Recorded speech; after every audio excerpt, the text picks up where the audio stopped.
এই রাস্তা দিয়ে বাবা সারা জীবনের মতো চলে গেল, আর ফিরে এলো না। অনেক খুঁজেছি বাবাকে। ওয়েলকাম টু রানুর বডি চ্যানেল। রানুর বডি চ্যানেলে আপনাদের সকলকে স্বাগত। সারাদিন ধরে যা যা করি সব কিছু আপনাদের সামনে উপস্থাপন করা হয়। এখন দিনটা আমার শুরু হলো, তো রানুর বডি চ্যানেলে আপনাদের স্বাগত। এখনও পুরোপুরি ভোর হয়নি, দেখুন অন্ধকার রয়েছে। তো আমার প্রিয় চা বসিয়ে দিয়েছি, কারণ মুডটা তো ঠিক করতে হবে। ঘুম থেকে উঠেই আমার কাজ আর কাজ কমপ্লিট করব, তারপর আমি স্কুলে যাব। সেই জন্য চাটা আগে বসিয়ে দিলাম। চাটা খেলেই আমার মনটা ভালো হয়ে যায়। তো এই চা খেতে খেতে চলুন আপনাদের সাথে আড্ডা মারি। আর এই যে আমার রুটি হয়ে গেছে, একটা ডিম সেদ্ধ করে রেখেছি মেয়ের জন্য। রানু আবার ডিম সেদ্ধ খায় না, ও ডিম ভাজা খায়। তো যাই হোক, এই দেখুন আমার রুটি হয়ে গেছে। আর যে আটাগুলো রয়েছে না, ওই আটাগুলো আমি এখন রেখে দেবো, ওটা রাত্রে হয়ে যাবে। এটা এক্সট্রা আটা। অনেকে মুড়ি খায়, অনেকে রুটি খায়, এক একজনের এক এক রকম খাওয়া। তো আজকে আপনাদের দুটো খবর দেব। আর ভিডিও কেন করিনি এতদিন আপনাদের জানাবো। মনটা আমার ভীষণ খারাপ ছিল। আর আপনাদের বলেইছি, মাঝে মাঝে আমার মনটা খারাপ থাকে, তখন আমি আর ভিডিও করতে পারি না। ওয়েলকাম টু রানুর বডি চ্যানেল বলতেও কেমন লাগে, পারি না আর কি, মনের সাথে যুদ্ধ করে। তো যাই হোক, এখন অনেকটা ঠিক আছি, আপনাদের সাথে শেয়ার করব সব কিছুই।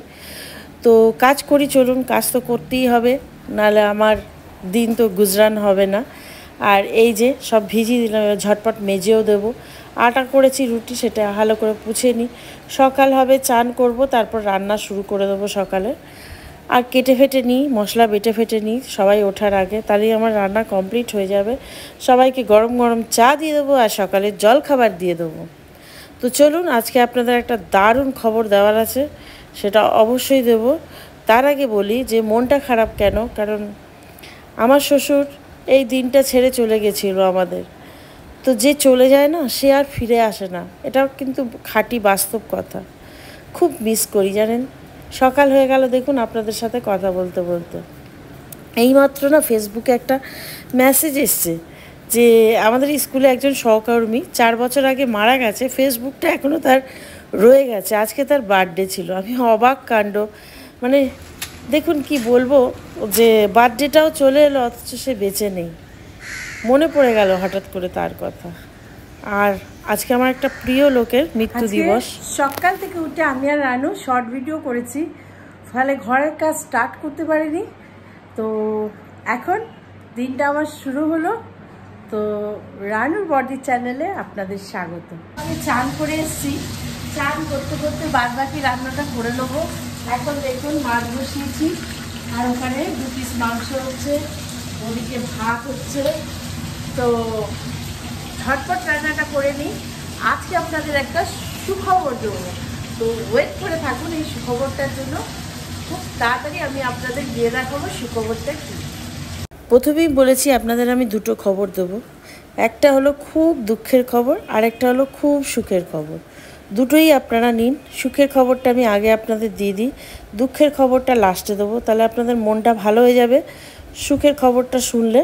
আর এই যে তরকা করে রাখলাম রাত্রে, কারণ এখন আমি রাত্রে রান্নাটা দুপুরেই করে রাখছি, কারণ এক জায়গায় যেতে হচ্ছে প্রত্যেক দিন।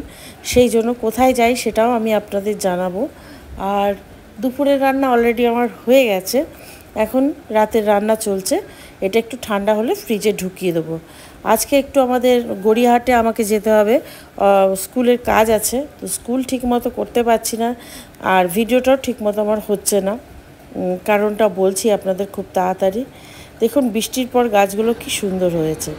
আজকে না সকালে উঠে ভোরবেলা যে কাজগুলো করলাম, তারপর সকালে তাড়াতাড়ি উঠেই আমি রানুকে নিয়ে ছাদে গেছিলাম, কয়েকটা শর্ট ভিডিও করে নিয়ে এলাম ওর নাচে। আর আমি তো থাকি ওর সাথে। তারপরে এসেই চান করে সব রান্নাগুলো করে নিলাম, দুপুরের রাত্রে সব রান্না। এই যে পুচকুকে খেতে দিয়ে দিচ্ছি। আজকে স্কুলের কাজ করতে এখনই বেরিয়ে যাব স্কুলের মেন অফিসে। ওখানে কিছু দরকারি কাগজপত্র জমা দিতে হবে, সেই কালীঘাট যাব। এই মেট্রো করেই যাব। অনেক দূরে জানেন আমাদের বাড়ি থেকে, সেই ওই গড়িয়াহাটের ওই দিকটা, সাউথের দিকে। মানে আমি থাকি এক্সট্রিম নর্থে, যেতে হবে এক্সট্রিম সাউথে। তো যাই হোক, কাজ তো করতেই হবে। তো চলুন ওখান থেকে ফিরেই চলে গেলাম সিধে আমার বাপের বাড়ি। এই রাস্তাটা ঢুকলেই না আমার ছোটোবেলা মনে পড়ে যায়। আর মেয়েরা জীবনে কখনো বাপের বাড়ির রাস্তা ভোলে না, যত দূরেই বিয়ে হোক না কেন বাপের বাড়ির কথা তার মনে পড়ে। দেখুন, বিয়ের পরে আমরা যতদিন শ্বশুর বাড়ি কাটাই, হয়তো বাপের বাড়ির থেকে বেশি টাইম শ্বশুর বাড়িতে কাটাই, কিন্তু মেয়েরা কিন্তু কোনো দিন ভুলতে পারে না। তো চলে এলাম মায়ের বাড়ি। এখন মায়ের বাড়ি তো আপনাদের এক্ষুনি দেখাবো একটা জিনিস, আপনারা দেখলে খুব খুশি হয়ে যাবেন। চলুন, আমার আর তস হয়েছে না, এই যে সিঁড়ি দিয়ে আমি উঠছি। দাদা আমায় ফোন করেছিল তাড়াতাড়ি আসার জন্য, অফিসের কাজ ছিল, কি করব বলুন। এই দেখুন আমার মা চলে এসছে, আর এই যে সব মায়ের জামা কাপড় বাইরে মেলছে আয়া দিদিটা, আর সমস্ত কিছু শুকিয়ে রেখেছে। এই সুখবরটা দেওয়াচ্ছিল যে আমার মা ফিরেছে, কিন্তু আগের মতো তো মা আর নেই। এই যে অক্সিজেন চলছে, মানে দাদা ওখানে ছিল 1 মাস 10 দিন নার্সিংহোমে ছিল, আইসিইউতে। এখন মা বাড়ি এসছে, অনেকটা স্টেবল। তবে ডাক্তারবাবু বলেছে বয়স হয়েছে, এটা আপ ডাউন হবে। তো দাদা নিয়ে এসছে, কারণ মা ইশারা করে দাদাকে অনেকবার বলছিল বাড়িতে নিয়ে আসার জন্য। তো মায়ের ব্রেন স্ট্রোক হয়েছিল, আর এই দেখুন অক্সিজেনের তার, অক্সিজেন দিয়েই রাখা হয়েছে। তো খুব আনন্দ হচ্ছে আমার মাকে দেখলে। মা যেমনই থাক, মা বাড়িতে থাকলেই মনটা ভালো।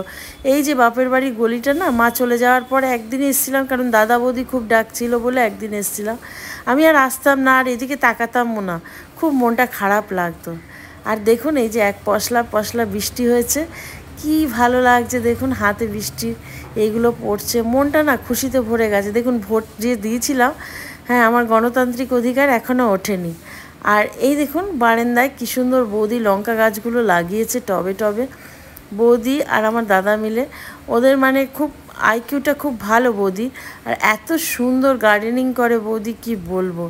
দেখুন কি সুন্দর গাছগুলো লাগিয়েছে, আগে ছিল না কিন্তু। বৌদি আস্তে আস্তে টব কিনে সব কিছু করে দাদা কিনে দিয়েছে, আর বৌদি সমস্ত গাছগুলোকে সুন্দরভাবে লাগিয়েছে। আর এই যে আগে না এই বাড়িগুলো ছিল না, নতুন উঠেছে, নাহলে পুরো রাস্তাটা দেখা যেত। কি ভালো লাগছে এখানে। চলে এলাম নিজের বাড়ি। রাতের রান্না আগেই দুপুরে করে গেছিলাম। আর এই যে জনির খাবার, জনি মহারাজ খাবে রয়্যাল ক্যানেল আর এক ডিম সেদ্ধ, কারণ ওর প্রোটোজোয়া আছে, সারা বছর জনি ভোগে। তো দুপুরবেলা ও পেঁপে দিয়ে মাছ খায়, ভাত খায়, আর রাত্রেবেলা এইগুলো খায়। যারা কুকুর পোষেন তারা তো জানেনই এগুলো কেন দেওয়া হয়। আর আমি বরাবরই কুকুর প্রেমী, খুব ভাল লাগে কুকুর, কেন যে কোনো আমার পশুকেই ভালো লাগে। সমস্ত মানে ওদের মধ্যে না একটা অক্সিজেন পাই, একটা যেন পজিটিভ ভাইবস পাই, ভীষণ ভালো লাগে। আর এটা আমি ভালোবেসেই করি। তো এই যে আমার পুচু সোনাও আছে, ওরও খাবার রেডি, তো জনি খাবারটা দিয়ে দিলাম। এই যে এই রাস্তাটা দেখুন, এটাই আমাদের মেন গেট। এটা দিয়েই আমার শ্বশুর মশাই সারা জীবনের মতো চলে গেল, আর ফিরে এলেন না। আমাকে একলা রেখে এই সিঁড়িটা দিয়ে চলে গেলেন, হেঁটে হেঁটে গেলেন জানেন। তারপর যখন ওনার শরীরটা এলো, নিথর প্রাণ, কী আর বলবো বলুন, আমাকে খুব মেয়ের মতো ভালোবাসতো। কী যে ভালোবাসতো, কী যে ভালোবাসা পেয়েছি না। তো এই কদিন আমি ভিডিও করতে পারিনি, কারণ আমার খুব প্রিয় মানুষ, আমার কাছের মানুষ আমাকে ছেড়ে অনেক দিন আগে চলে গেছিল। তো তার মৃত্যুবার্ষিকীটা যখন আসে না, আমি খুব পাজল হয়ে পড়ি। সে আর কেউ না, সে আমার শ্বশুর মশাই, আমার বাবা। আমি বলি না কখনো আমার শ্বশুর মশাই, আমি বলি আমার বাবা। যেমন আমার ননদের বাবা, যেমন আমার দেওরের বাবা, যেমন আমার হাজব্যান্ডের বাবা, তেমন আমার বাবা। আর এই মানুষটার কাছ দিয়ে আমি যত না পেয়েছি, মানে আমি কি দিয়েছি আমি জানি না, আমি যত না পেয়েছি তার 1 ভাগের ঋণও আমি তার শোধ করতে পারিনি। মানে সেই সুযোগটা দিল না, সে আগেই চলে গেল। আর তার চলে যাওয়াটা না আমার জীবনের একটা টার্নিং পয়েন্ট বলতে পারে। কারণ বাবা যতদিন ছিল আমি খুব আরামে ছিলাম, খুব আনন্দে ছিলাম, আদরের মেয়ে হিসেবে এই বাড়িতে ছিলাম। এই কথা বলতে আমার কোনো দ্বিধাগ্রস্ত নেই। আর এই শ্বশুরমশাই কিন্তু আমাকে তুলতে চায়নি, কারণ আমি আগেই বলেছি আমাদের লাভ ম্যারেজ হয়েছে। তো শ্বশুরমশাই তুলতে চায়নি, কেন কি ওদের একটা প্রবলেম ছিল, বাঙাল ঘটি, এই কাস্টের প্রবলেম। আর লাভ ম্যারেজটা আমার শ্বশুর পছন্দ করতো না, সে ভেবেছিল তার বড় ছেলের পছন্দ করা মেয়ের সাথে দেবে। তো যাই হোক, আমি উড়ে এসে জুড়ে বসেছিলাম। তো সেই যে বাবা আমাকে গ্রহণ করলেন, কোনোদিন আমাকে ত্যাগ করেননি। আর আমার বাচ্চাদের মানুষ করার পেছনে আমার শ্বশুর এবং আমার খুড়শাশুড়ি দুজনের কাছে আমি সারা জীবন ঋণী থাকবো। আমার শ্বশুর না ফেরার দেশে চলে গেছে, আর আমার যে খুড়শাশুড়ি সে অনেক দূরে চলে গেছে, কিন্তু দুজনেই আমার জীবনে একটা বিশেষ জায়গা নিয়ে রয়েছে, আর এই দুজনকে আমি মন থেকে ভালোবাসি। লোকে বলে না শ্বশুর বাড়ির সাথে অতটা কানেকশন মেয়েদের হয় না, কিন্তু হয়, আমি বলছি আপনাদের হয়। আর ওই কানেকশনটা যাদের সাথে হয় না, তাদের এত ভালো লাগা ভালোবাসা থেকে যায় না তাদের সাথে সম্পর্কটা। তারা যখন চলে যায় আর যে থেকে যায় না, তার ভীষণ কষ্ট হয়। তো আমি এই কদিন ভিডিও করিনি, বিশ্বাস করুন, করতেই পারতাম, কিন্তু বাবার জন্য মনটা ভীষণ খারাপ ছিল। সকালে মালা কিনেছি, ফুলের মালা কিনে আমি নিজেও পরাইনি, রানুর মাকে বলেছি পরিয়ে দাও, কারণ ওর ছবিতে মালা পরাতে গেলে আমার খুব কষ্ট হয়। আমি যখনই ভাবি যে বাবা নেই, এটা আমাকে খুব কষ্ট দেয়। আর উনি যতদিন ছিলেন আমি উত্থান পতন, গরম ঠান্ডা এগুলো কিছু ফিল করিনি আমি বা আমার মেয়েরা। তো মনটা খুব খারাপ ছিল, আর সেই জন্য আমি ভিডিও করতে পারিনি। জানি না বাবা থাকলে আমায় ভিডিও করতে দিত কিনা, খুবই কনজারভেটিভ ছিল, কিন্তু আজ সে নেই। যতদিন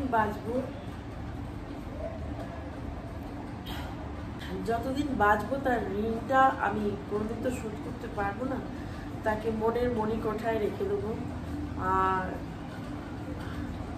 বাবা মা সবারই চলে যায়, কিন্তু ইনি তো আমার বায়োলজিক্যাল বাবা ছিলেন না, রক্তের বাবা ছিলেন না।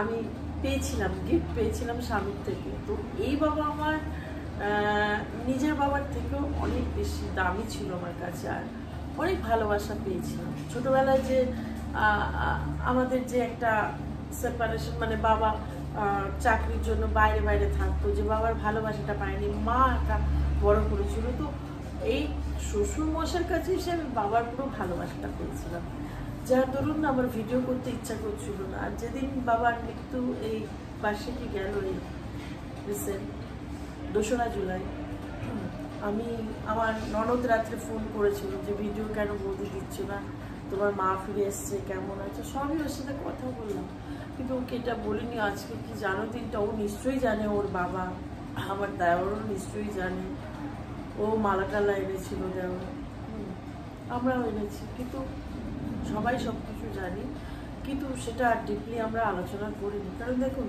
সন্তানের তো খারাপ লাগবেই, আমার ননদের তো খারাপই লাগবে, ওর বাবা, ওদের তো খারাপ লাগবে। তবু আমি ননদের সাথে নর্মাল কথা বলেছি, কিন্তু বিশ্বাস করুন আমার বুকটা ফেটে যাচ্ছিল। আমি ভাবছিলাম যে ওকে বলি আজকের দিনটা, কিন্তু আমি কিছুই বলিনি, নর্মাল কথা বলেছি। আমি এখন আবেগগুলোকে চাপা দিতে শিখে গেছি। তো যাই হোক, এই কারণে আমি আমার রানুর ভিডিও দিইনি, আবার দেবো। সবাই বলছে ভিডিও দাও। আর হ্যাঁ, ভালো কথা, যারা যারা নতুন এসছেন তাদের রানুর বর্দের চ্যানেলে এবং রানুর দুনিয়ায় স্বাগত। আপনাদের জন্য অনেক ভালোবাসা, আমি অনেক ভালো ভালো ভিডিও আপনাদের উপহার দেবো এবং ভালো কাজ করব যতদিন আর বাঁচবো, ঠিকই করেছি। আর আপনারা যেভাবে আমায় সাপোর্ট করছেন ওভাবেই পাশে থাকুন। আমি আপনাদের মান আর সম্মান অবশ্যই রাখতে পারবো, আশা করি।